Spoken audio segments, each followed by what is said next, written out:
Okay, my friends, Roger, Mudfossil University, working with Dan quite extensively here on the Heartland Sphinx. Now, this is the Heartland Sphinx right here. When you see this red stuff, that is iron, and that comes from blood. Now, there's going to be certain places where it will be more prevalent than other places, and one of them is in the neck and the side of your head and so forth. So I can't say that's blood. I can't say it isn't. Somebody could have put mud in there and patched it up or whatnot. But let's look at the stuff that I can say looks pretty damn serious to me. Now, see, this is the kind of stuff you expect to see. That's where blood would issue from. Now, there's going to be some deep crevices too. That's what you want to look for, where things meet things. If there's deep crevices on what you would consider anatomical formations, some places they cannot carve this that deeply. And I think in here is one of those places. I really can't tell, but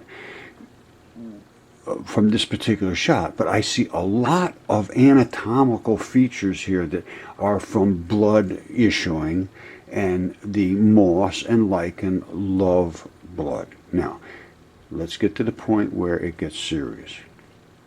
He's sort of, he didn't have much time in here. This was from the first original one, I think, but this has the smoking gun details that I'm going to show you. And I'm not going to make this a long video so that we can get to the fact that this is valid.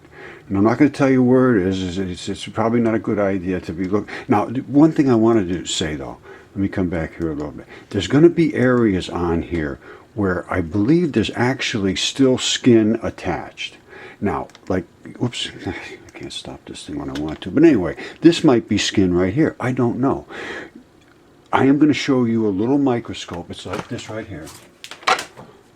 They're like 70 bucks, something like that. You can attach them to a little laptop and go out and actually get the kind of pictures that we're going to need to verify these fascia and the skin tissues and so forth.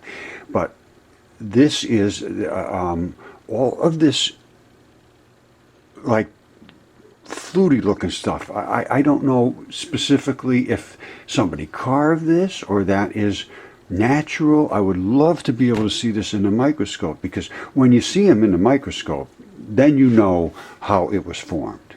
All right, it becomes very apparent. But I think this kind of stuff, I think there might be actually skin here that's peeling off now, and on one of his paws here, and you can see a patch of skin still left, and I believe it's right up in here.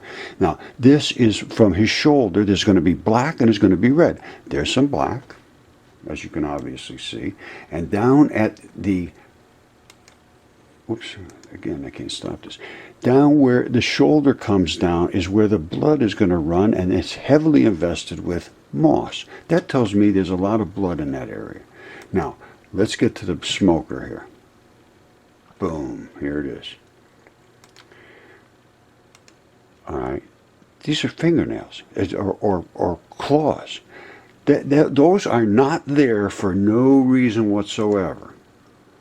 Now, again, see, I mean, you could see the actual tips. You see that? I mean, the picture's got grainy and everything, but I mean, you can't miss that. There's no way you can miss it. You absolutely can't miss it. Now, that is not going to be there over all this time. This apparently has been here for a very, very long time. And when you see things like this, that line across there, that's not unusual. You say, oh, how could that be? They must have carved it into something that had that line in there in the beginning. No, that's not true. These things solidify in layers, and sometimes the layers are sideways, sometimes they're this way. I can't always account for that, but I can tell you what, I can account for this as being the tip of some biological creature's fingers, or toes, or claws, or appendages of some type. All right, now, and you could see, I'm telling you right now, this is biology here. Now, other than that, I don't have much I can say about this. We don't have enough evidence at the moment, but I can tell you one thing right now. If I had anything to say about this.